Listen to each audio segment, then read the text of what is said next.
Kochi to Germany പോയ video എല്ലാവരും കണ്ടെന്ന് വിചാരിക്കുന്നു. അപ്പം നമുക്ക് അതിൻ്റെ വാട്ടർ ഗേറ്റിൻ്റെ ഫ്ലൈറ്റ് നോക്കിയാലോ? എയർപോർട്ടിൽ നിന്ന് കഴിച്ചുകൂടി ഇൻക്ലൂഡ് ചെയ്യുന്നുണ്ട് കേട്ടോ. എയർപോർട്ടിൽ കയറിയപ്പോൾ മുതൽ ഭയങ്കരമായിട്ട് വിശക്കാൻ തുടങ്ങി. അപ്പോൾ നമ്മൾ സാൻഡ്വിച്ചും ഒരു കോഫിയും കുടിച്ചു.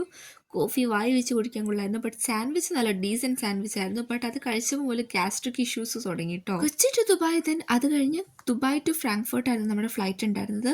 അപ്പോൾ കൊച്ചി ടു ദുബായിലെ ഫുഡാണ് നമ്മൾ കാണുന്നത്. ഇപ്പോൾ ഇതിൻ്റെ മെയിൻ കോഴ്സ് അത്രയ്ക്ക് ടേസ്റ്റ് ഒന്നും ഉണ്ടായില്ല ഗൈസ്. ഒരു മഷ്റൂം ഓംലെറ്റ് ആൻഡ് ബാക്കി എന്താണെന്ന് എനിക്ക് മനസ്സിലായില്ല. അതായിരുന്നു ഉണ്ടായിട്ടുണ്ടായിരുന്നത്. വലിയ രസമൊന്നും ഉണ്ടായില്ല. ബട്ട് ഈ ബ്ലൂബെറി യോഗേർട്ട് അടിപൊളിയായിരുന്നു. അതുപോലെ തന്നെ ഈ റസ്ക്കും അടിപൊളിയായിരുന്നു. ഈ റസ്ക് പോലത്തെ സാധനമാണ് ഞാൻ ഉദ്ദേശിച്ചത്. ആൻഡ് ഇത് കൂടാതെ വേറെ എന്തൊക്കെയോ ഡിഷസ് ഉണ്ടായിരുന്നു. എനിക്കറിയില്ല, ഞാനതൊന്നും ഷൂട്ട് ചെയ്തില്ല കാരണം ഞാനൊന്നും കഴിച്ചില്ല. കാരണം എനിക്ക് വയറ് പണി കിട്ടിയിരിക്കുമായിരുന്നു. ആൻഡ് ദെൻ ഞങ്ങൾ ദുബായ് ലേ ഓവറിൻ്റെ ടൈമിൽ മക്ഡൊണാൾഡ്സിൽ നിന്ന് ഒരു ബർഗറും സാൻഡ്വിച്ചും കഴിച്ചിരുന്നു. അത് ആ ഒരു വർത്തായിരുന്നു, ആ പൈസയ്ക്കുള്ളതുണ്ടായിരുന്നു കേട്ടോ. ദെൻ അവിടെ നിന്ന് നമ്മൾ സെക്കൻഡ് ഫ്ലൈറ്റ് ബോർഡ് ചെയ്തു.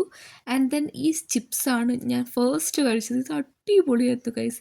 ആൻഡ് ഇവിടുത്തെ മെയിൻ കോഴ്സും കൊള്ളായിരുന്നു. ആ പൊട്ടറ്റോ വെഡ്ജസ് ഞങ്ങൾ കഴിച്ചില്ല, റിസ്ക് എടുക്കാൻ വയ്യാത്തതുകൊണ്ട്. ആ ചിക്കൻ പൊളിയായിരുന്നു ഗൈസ്. എന്താ സാധനം എന്നൊന്നും എനിക്കറിയില്ല, പക്ഷേ ഇത് കഴിച്ചത് മാത്രം ഓർമ്മയുള്ളൂ. ഛർദ്ദിക്കാൻ വന്നു, ഒരു വകയ്ക്ക് കൊള്ളിലായിരുന്നു. ആൻഡ് ഈ ബ്രെഡ് ആൻഡ് ബട്ടർ അടിപൊളിയായിരുന്നു കേട്ടോ. എനിക്ക് ഭയങ്കര ഇഷ്ടപ്പെട്ടു, ഒരു കംഫർട്ട് ഫുഡ് പോലെ തോന്നി. ആൻഡ് ദെൻ ഇതാണ് എൻ്റെ ഏറ്റവും ഫേവറേറ്റ് മിൽക്ക് ചോക്ലേറ്റ് കേക്കാന്ന് തോന്നുന്നു. അടിപൊളിയായിരുന്നു, നല്ല ടേസ്റ്റ് ഉണ്ടായിരുന്നു. പിന്നെ ആ ക്യാബിൻ ക്രൂ ആ വഴി പോയപ്പോൾ നമ്മൾ വെറുതെ ചോദിച്ച് വാങ്ങിയ ഒരു കോഫി വായി വെച്ച് കുടിക്കാൻ കൊള്ളില്ലായിരുന്നു. ബട്ട് ഈ മിൽക്ക് ചോക്ലേറ്റ് കൊള്ളായിരുന്നു കേട്ടോ. അങ്ങനെ ഞങ്ങൾ ജർമ്മനിലെത്തി. അപ്പോൾ ഇത്രയേ ഉള്ളൂ, ബായ്.